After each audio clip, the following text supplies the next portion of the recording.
हे सगळे फंडामेंटल फॉर्म्युले आहेत बरं आपल्या इलेक्ट्रिकलचे. फंडामेंटल म्हणजे एकदम बेसिक, बरोबर का?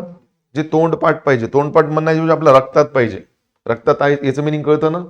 कधी उठून विचारलं तर सांगता आले पाहिजे. तुम्ही करंटचा फॉर्म्युला असतो rate of flow of charge D Q by D T, किंवा त्याला तुम्ही क्यू बाय टी लिहिलं तरी चालतं. Unit ampere. कधी कधी करंटची रेंज मिली एम्पियर मध्ये असते किंवा किलो एम्पियर मध्ये असते. मिली असेल तर 10⁻³ घ्यायचं, किलो असेल तर 10⁻³ घ्यायचा. हो का नाही? सेकंड फॉर्म्युला आहे नंबर ऑफ इलेक्ट्रॉनचा. नंबर ऑफ इलेक्ट्रॉनचा फॉर्म्युला तुम्हाला फ्युचरमध्ये नक्की कामाला येईल, एमसीक्यू मध्ये विचारला जातो. नंबर ऑफ इलेक्ट्रॉनचा फॉर्म्युला पण मी तुम्हाला शिकवला होता. IT अपॉन इलेक्ट्रॉनचा चार्ज जो असतो 1.602 इंटू 10⁻⁻19. काय आठवलं का सर्वांना? तिसरा फॉर्म्युला आहे आपला इलेक्ट्रिक व्होल्टेजचा. इलेक्ट्रिक व्होल्टेजचा फॉर्म्युला असतो work done per unit charge. व्होल्टेज मोजलं जातं व्होल्ट मध्ये. व्होल्टेजच्या वेगवेगळ्या रेंज असतात. एक तर किलो व्होल्ट असतं, नाही तर मेगा व्होल्ट असतं. किलो व्होल्ट असेल तर 10⁻³ घ्या, मेगा व्होल्ट असेल तर 10⁻⁶ घ्या. चौथा फॉर्म्युला आहे तुमचा इलेक्ट्रिक पॉवर. कोणती पॉवर? इलेक्ट्रिक पॉवरचे वेगवेगळे फॉर्म्युले आहेत. पहिला फॉर्म्युला आहे V इंटू I, दुसरा फॉर्म्युला आहे I² R, आणि तिसरा फॉर्म्युला आहे V² अपॉन R. पॉवर मोजली जाते वॅट मध्ये. आठवलं का? पॉवरच्या पण रेंज असतात. एक तर किलो वॅट असतं, नाही तर मेगा वॅट असतं. If I am talking about the kilowatt 10⁻³ if I am talking about the megawatt 10⁻⁶. पाचवा फॉर्म्युला आहे एनर्जी. आपल्या ब्रँचच्या एनर्जीला कोणती एनर्जी म्हणतात? Electrical energy. इलेक्ट्रिकल एनर्जीचा पहिला फॉर्म्युला आहे PT, दुसरा फॉर्म्युला आहे VIT, तिसरा फॉर्म्युला आहे I² RT, आणि चौथा फॉर्म्युला आहे V² upon R into T. Energy joules मध्ये मोजली जात नाही, वॅट आवर मध्ये मोजली जाते. कशात? तुम्हाला माहिती ना आपल्या ब्रांच मध्ये एक युनिट म्हणजे किती वॅट? 1000 वॅट. एवढं तर माहित आहे ना? आपण म्हणतो ना एक युनिट खर्च झाला म्हणजे आपण 1000 वॅट इलेक्ट्रिसिटी यूज केली. सहावा फॉर्म्युला आहे रेजिस्टन्सचा. रेजिस्टन्सचा फॉर्म्युला असतो rho into L upon A. Rho means resistivity, L म्हणजे लेंथ, A म्हणजे क्रॉस सेक्शनल एरिया. रेजिस्टन्सचा जो रिव्हर्स पार्ट असतो त्याला काय म्हणतात? काय विचारतोय first year?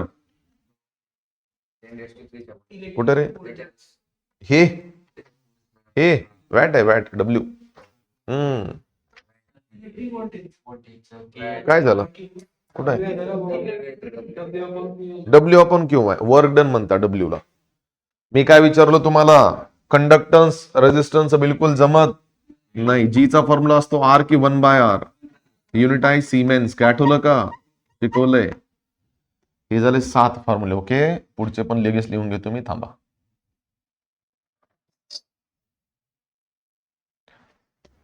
Number 8 resistivity. You know what is the another name of resistivity? शिकवलं गेलेलं आहे स्पेसिफिक रेजिस्टन्स. स्पेसिफिक रेजिस्टन्सचा फॉर्म्युला आहे RA अपॉन L. त्याचं युनिट असतं बाळांनो ओहमच्या पुढे मीटर लावायचं. आठवलं ना? रेजिस्टिव्हिटीचा जो उलटा पार्ट असतो त्याला म्हणतात कंडक्टिव्हिटी. कंडक्टिव्हिटी म्हणजे सिग्मा. फॉर्म्युला असतो 1 अपॉन रो. युनिट होतं सीमेन पर मीटर. फास्टला एकदम. 10वा फॉर्म्युला लिहितो मी जूल्स लॉचा. कोणता लॉ? जूल्स लॉ मध्ये आपल्याला हीटचे फॉर्म्युले मिळतात. हीटचा एक नसतो. थांबा मला लिहू द्या पहिलं, नंतर कॉपी करा तुम्ही. कितवा होता रे? 10वा. 11वा लिहिताय. हीटचा पहिला फॉर्म्युला असतो 1/J PT. आठवलं?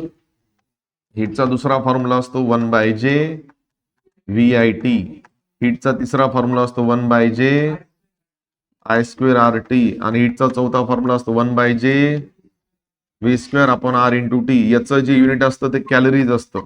काय असतं? आता सांगतो. J ची व्हॅल्यू घ्यायची 4180. जर आन्सर कॅलरीत पाहिजे असेल किंवा 4.18 किंवा आन्सर किलो कॅलरी, 4180च्या ठिकाणी 4200 घेतलं तरी पण चालून जात.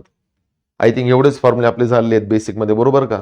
याच्या व्यतिरिक्त एक ओहम्स लॉ लिहायचा राहून गेला ना, सगळ्यात मेन तर लॉ राहून गेला. कोणता लॉ?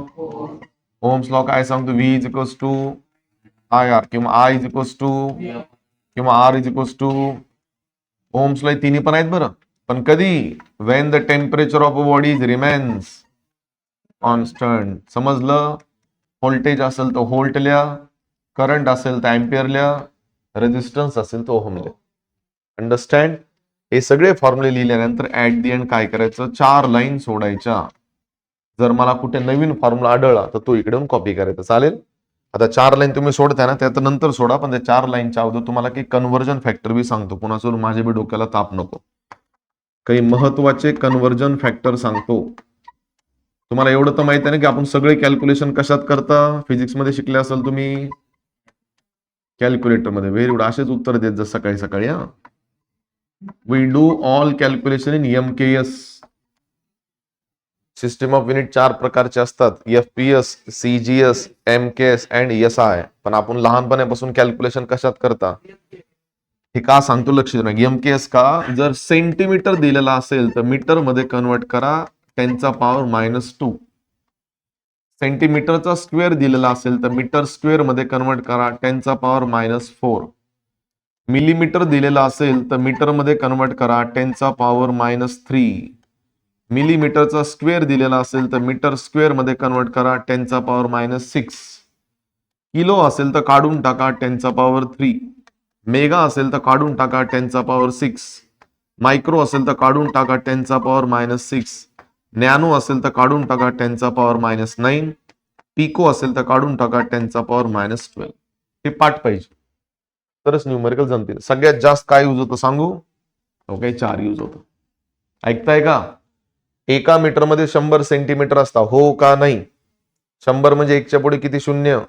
10⁻2. आपण वर मोठ्यातून छोट्यात गेलेत का छोट्यातून मोठ्यात चालेल? बघा सोपं आहे रे. मोठ्या व्हॅल्यूतून छोट्या व्हॅल्यूत येत असाल तर 10⁻2 ना.